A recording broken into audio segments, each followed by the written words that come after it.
everyone, it's Jennifer from Flux. In this video, we're going to learn how to crochet the Happy Sheep project bag. This is a bag that was inspired by a museum trip I went on a long time ago, and I saw it was from like the 1800s era, and people who knitted would carry these little bags on their wrist with their project inside and their yarn, and they would sort of work on their project and just kind of be able to tote it all around. So I always thought that was really clever. And then, but I wanted to give it sort of like a yarn sheep look. So what we're going to do is crochet the basket part, the bottom part, and then we're going to add this little, it's kind of a short handle on top so you can have your project near you while you work. And I did a green grass and a blue sky theme on mine because I had these really cute little sheep buttons that I wanted to add. So it looked like they were kind of hanging out in a little meadow, and some little flower buttons as well. Now, this is a fun project to do with any kind of button you like. There are so many buttons at the craft store. These were bought as a little set. They're plastic. They're very inexpensive, but there are billions of buttons, and you don't have to add buttons at all if you don't like. But we're going to learn how to start from the bottom and make like a nice flat sturdy bottom so you can also set it down. And then we're going to work our way up the sides to the top. I'm going to show you how to switch colors, and then we're going to add this fun handle to the top of it so you can tote it around. At the end of our video, we're going to learn how to do all the finished work and add our little buttons too as an option. So let's get started. Our finished basket has a handle length. Now what we're going to do is crochet it and then sew it to one side. It has a length though of 9.5 inches, and I will show you how to extend it if you need to. Now for the circumference, if we go around the largest part here, it is about 22 inches. And then if we look at the bottom circular part of our little bag here, it is 6.5 inches, okay? It's just to give you some dimensions. This isn't a huge bag. The ones that I've seen historically are not big. If you want something bigger, maybe a basket would be a little bit better of a choice, but you want it to be able to sort of hang down off of your arm while you kind of walk around and work and do things. So if it was too big, it would be a little bit cumbersome. So we're going to keep it nice and small. Now you could make your bottom bigger, you could make your sides taller, and you can make your handle longer if you like as well. But I thought this was a nice little size for what we want to use it for. For this project, you'll need a pair of scissors, a tapestry needle. A tape measure is helpful to measure as you go along for your height. And you'll need a 9mm crochet hook. This is my Furls Candy Shop hook. The link can be found in the description box in case you're wondering about this hook. The yarn that we're going to be using is Lion Brand's Hometown yarn. Now I picked, because of the sheep theme that I'm going to be using, I picked like a grass and a sky color to use. Now I have one skein here of, this is called Oklahoma City Green. It's a nice grass green color. And then I have this kind of soft blue called Sleepy Hollow Spirit. These are both Lion Brand Hometown. I know the labels look a little bit different from one another, but it's the same yarn. Now, just be aware that this is a solid, so this one's 81 yards. This is one of the heathered colors, so it's 64 yards. I'm not going to use the whole ball of either one of these colors, so this is also a good project for scraps as well. Now let's talk about the buttons, because I kind of themed the yarn around these little buttons that I have. I'm going to be making sort of like a little meadow for my sheep, and then we're going to stitch up some sky. But these I just found at the craft store. They were in a little bag all together as a set, and then they came with these little flowers. So we're going to be just stitching these on for decorative purposes later. If you have some special buttons, you can do what I'm going to do. You can make yours plain. It doesn't have to be necessarily a button themed project, but I've been saving these buttons so I can make something with like grass and sky like this, and I thought the little project bag would be perfect because it's sheep themed and, you know, yarn and wool and things like that. And so that's it. That's all you'll need for this project. Okay, we are going to work our bag from the bottom up. We're going to create like a circular disc for the bottom, so it has a nice flat bottom, and then we're going to work up the sides, and then finally at the end I'm going to show you how to add the handle. But we need to make our grass, like our ground first, and then we'll add the sky. So I'm going to show you how to switch colors later. But for right now, let's start off with our green to make the ground or the grass. So what we need to do is put a slip knot on our hook. Wrap the yarn around your fingers to make a loop. Bring the yarn behind the loop, reach in with your hook, bring up a loop, and tighten. Let me just zoom in a little bit more so you can see what I'm doing here. Then what we're going to do is chain 4. To make a chain, wrap the yarn around the hook and bring it through the loop. That's 1, 2, 3, and 4. And then what we're going to do is we're going to work a slip stitch into the farthest chain from the hook to create a ring. We're going to work our stitches into the ring because we're going to be working in the round. So insert your hook into that farthest chain from the hook, bring up a loop. Now bring that loop through the loop that's already on your hook. And we now have the ring that we'll be working our stitches into. This will be the very bottom of our bag. Well, we are also going to hold this tail along the edges we work. So just sort of kind of coordinate those at the same time. So for round 1, what we're going to do is chain 2, 1 and 2. And I wanted to mention as a side note, if you would rather do the magic ring for this starting, instead of like the starting chain and joining, if you'd rather do a magic ring here, please feel free to do that. So we did a chain 2, then we're going to work 11 half double crochets into the center of the ring. So to make a half double crochet, wrap yarn around hook, insert the hook into the center of the ring, bring up a loop. You'll have 3 loops on your hook. Wrap yarn around hook and bring it through all 3 loops, just like that. And we need a total of 11. So that was 1, and then 2, holding that tail still, 3,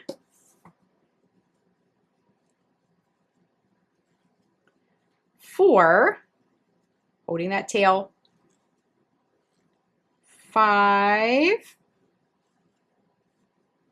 6, and you might need to slide things over a bit so everything fits, 7,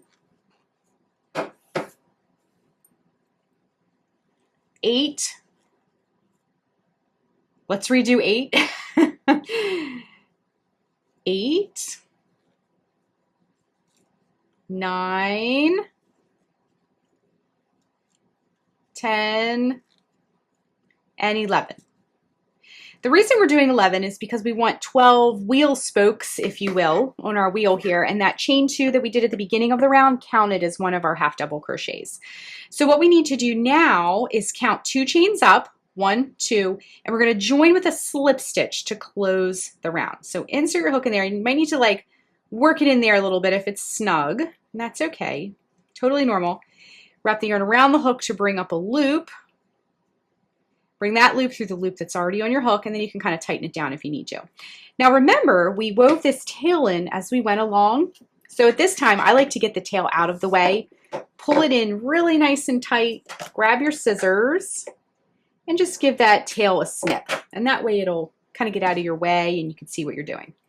So round 1 should look like this. You'll have this nice little plushy disc. Okay, so for round 2, what we're going to do is, once again, we're going to chain 2, 1 and 2, and then we're going to work 2 half double crochets in each stitch. So locate that first stitch, and you're going to work 2 half double crochets in each stitch. So 1 and 2, next stitch, 2 half double crochets in that stitch, 1 and 2, next stitch, 1 and 2, and we're just going to do this all the way around. So work your half double crochets. We're increasing because we're going to make our circle bigger to create the bottom, okay? So just work 2 half double crochets in each stitch all the way around, and when we come back, we'll rejoin and move on to round 3.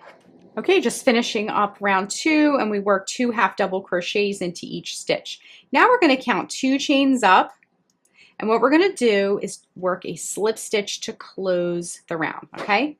So here is what we have so far, and it's grown quite a bit just in 2 rounds. So what we're going to do now for round 3 is we're going to chain 2 once again, 1, 2, and then we're going to work a half double crochet into the first stitch, just like that, and then we're going to work 2 half double crochets into the next stitch. So 1 and 2, and then work a half double crochet into the next stitch. So what we're going to do is follow this sequence all the way around. So in the next stitch, work 2 half double crochet, and in the stitch after that, work 1 half double crochet. So we're going to go 2, 1, 2, 1, 2, 1, 2, 1, all the way around. If you kind of forget where you're at with this, just look to see what you've done already. So we did 2 here, 1 here, so now we're ready to do 1 with 2 in it. So 1 and 2, next stitch, 1 half double crochet, next stitch, 2 half double crochet, and so forth, okay? So continue around working your stitches, and then we'll rejoin once again. Coming up to the end of round 3, just working our last couple of stitches, and then once again we're going to join with a slip stitch to close the round. Just go like that. You might need to straighten things out a bit. Okay, for round 4, what we're going to do is chain 2, and then we're going to work a half double crochet into that first stitch. Okay. All right, now once we do that, we can start our repeat. Now my loop didn't get caught. There it goes. So our repeat for this round is going to be a half double crochet into the next stitch, half double crochet in the next stitch, 2 half double crochet in the next stitch, okay? So let's start that sequence. Half double crochet in the next one, 2 half double crochet in the next one. So 1 and 2, okay? I keep not catching my whole loop there. All right, let's repeat that just to see it one more time. Half double crochet in the next stitch, half double crochet in the next stitch, 2 half double crochet in the next stitch, okay? And we're just going to do this all the way around, okay? Let's do that one more time. Half double crochet in the next stitch, half double crochet in the next stitch, 2 half double crochet in the stitch after that.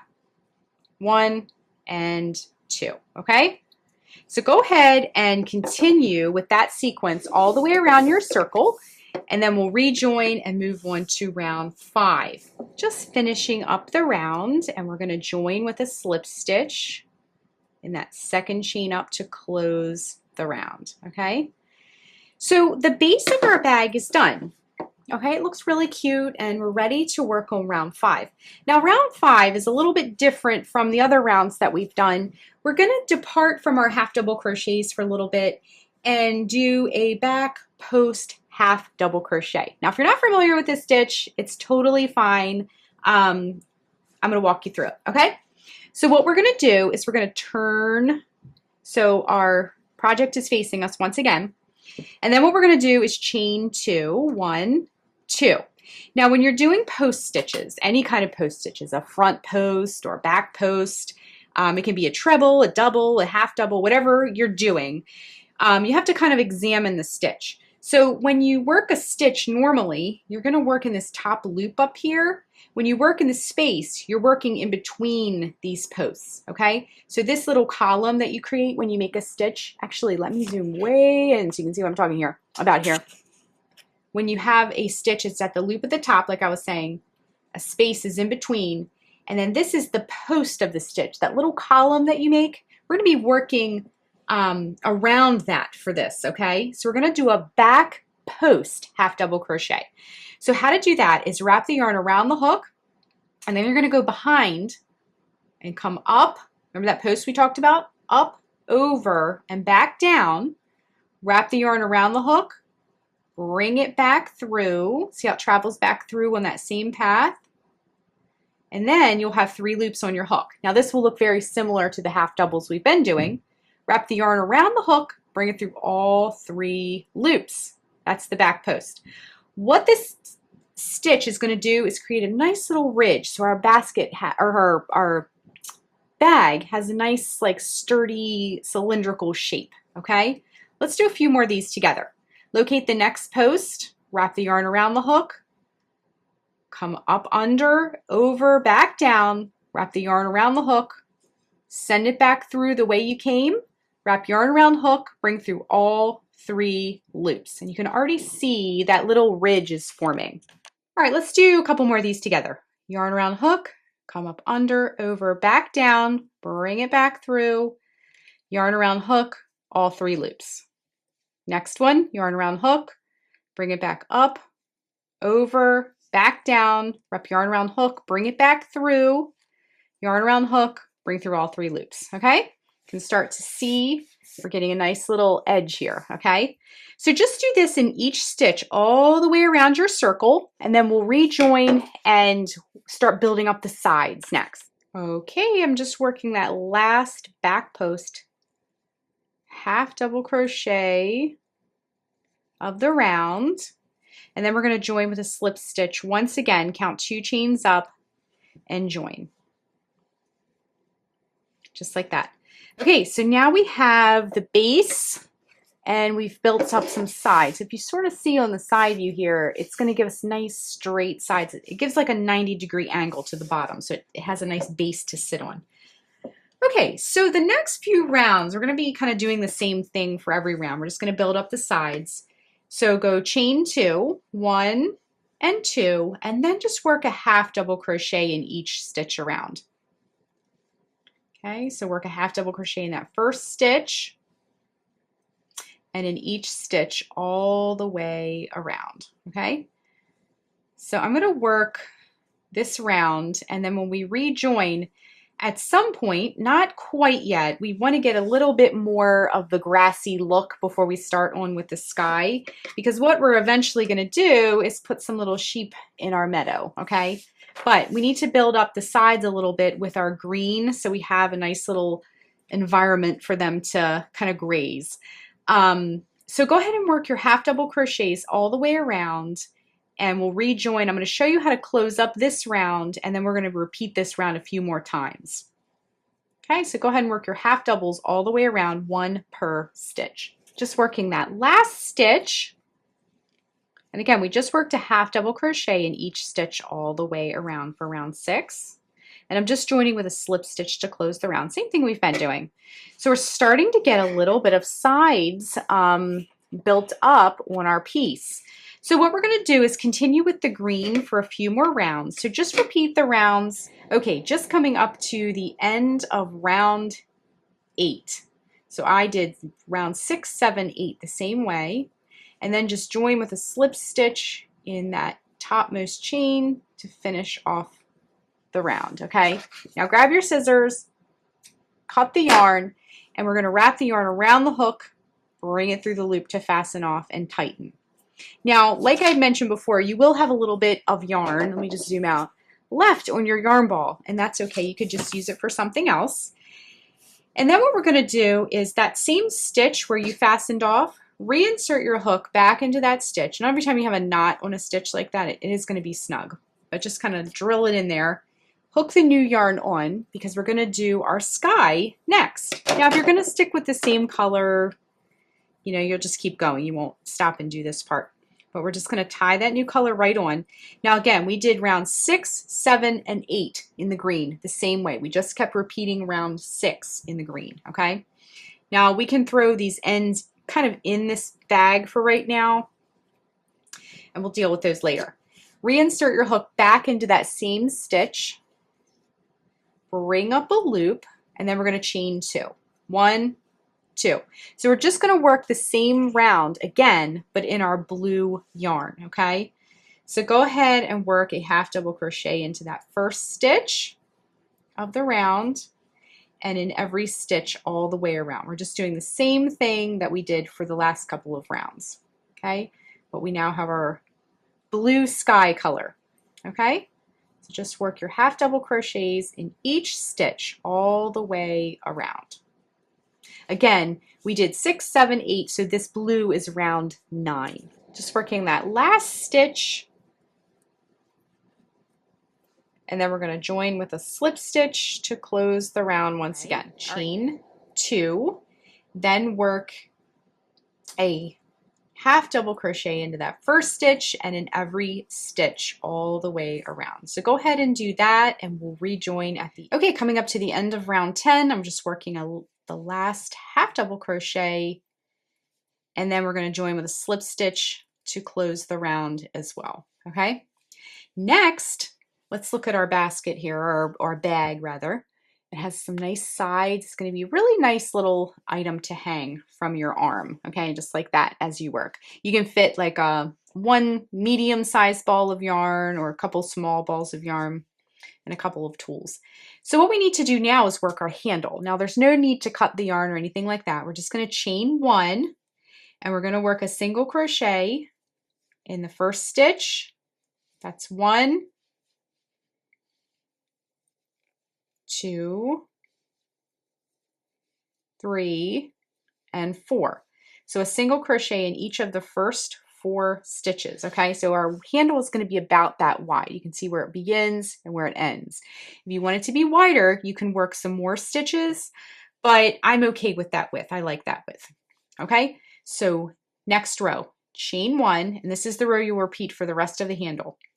Work a single crochet in the very first stitch, single crochet in the next stitch, next stitch, all the way across. We're just working our single crochets and then where you began on the row here.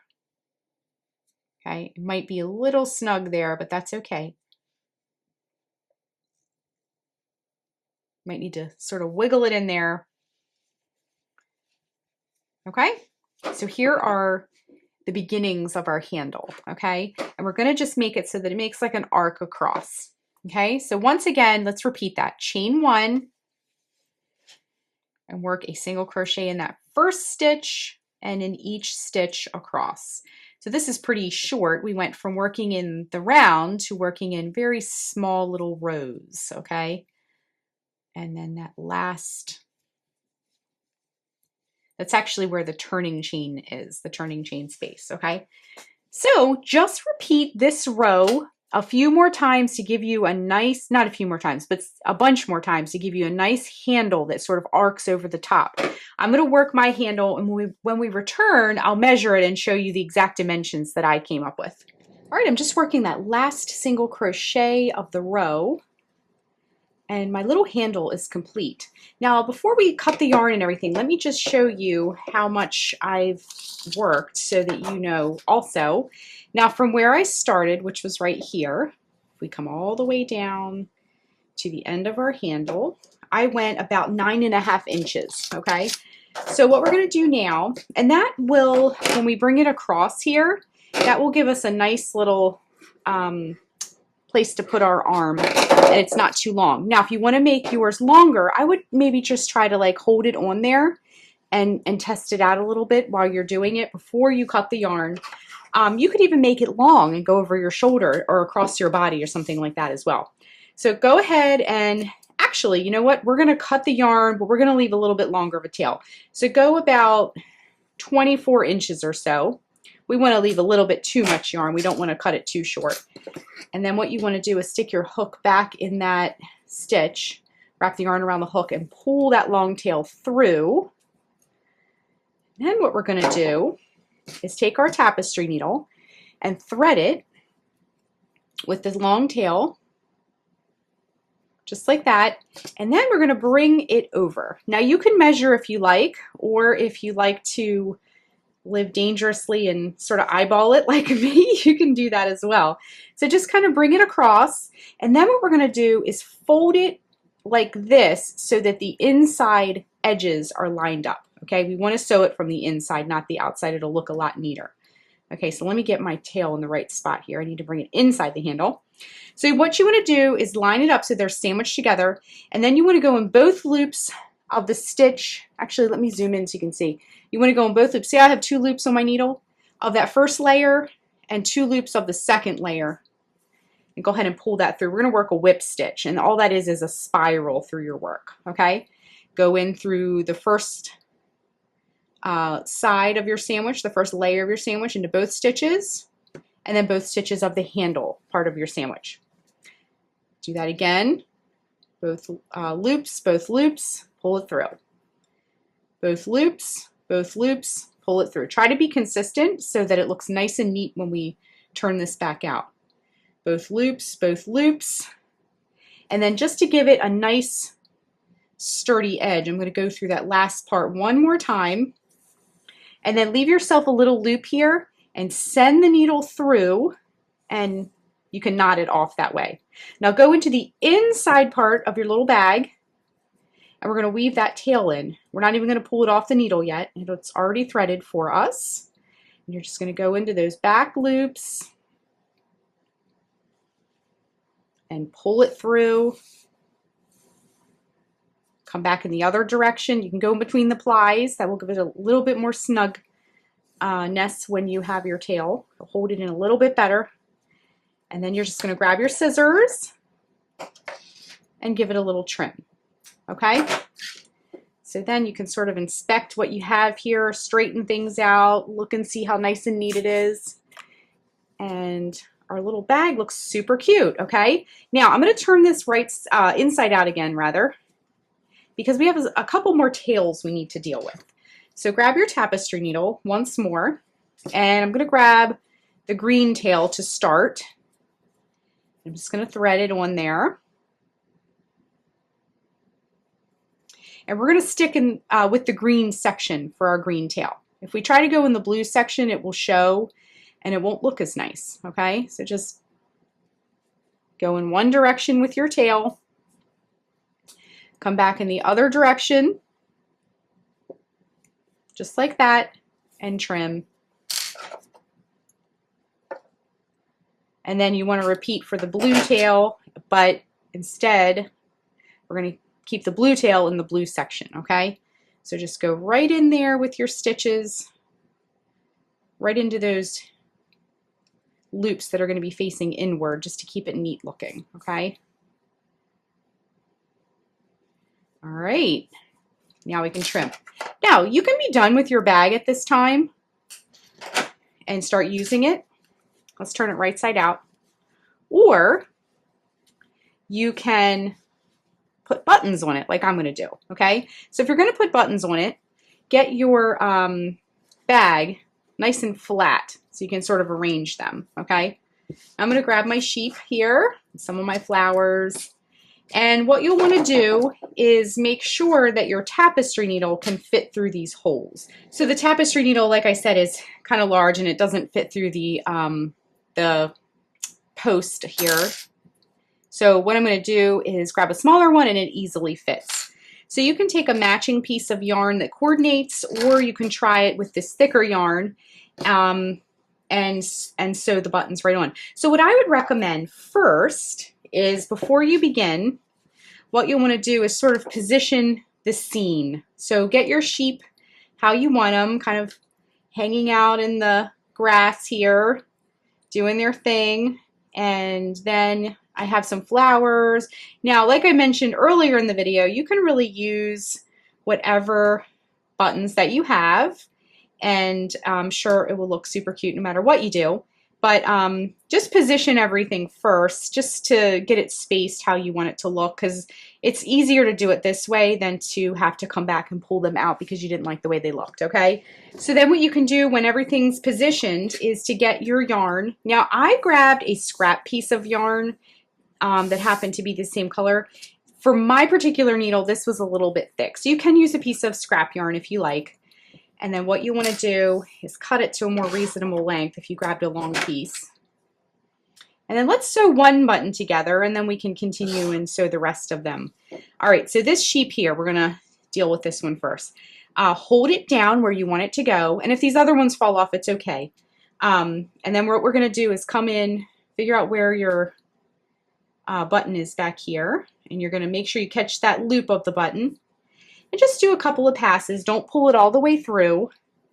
And you're just going to go through this button a couple of times, just like that, and get it nice and secure. Now, this won't be a functional button. This is purely decorative. So what you'll want to do is get it some nice secure stitches, but it's not going to be used with like a buttonhole. So it's not super important that it doesn't have to be, you know, sewn through a billion times, but you want to make sure it stays on there. All right, and then we're just going to weave in that little end, just like that, and trim. Now this will be the inside of the bag, so you can just trim it flush if you like, but I prefer to weave mine in. All right, and then go in and weave the other side and trim. Okay, now let's look at our button. Now some of these have shifted, but our button is where we want it to be and it's nice and secure. So go ahead and repeat for the rest of the buttons, whatever buttons you have, and then we'll rejoin and look at our handiwork. All of our buttons have been sewn on and it looks really cute. I hope you enjoyed this project. Thanks so much for watching, and be sure and click the subscribe button to get all the latest Fiber Flux video updates. Thanks again.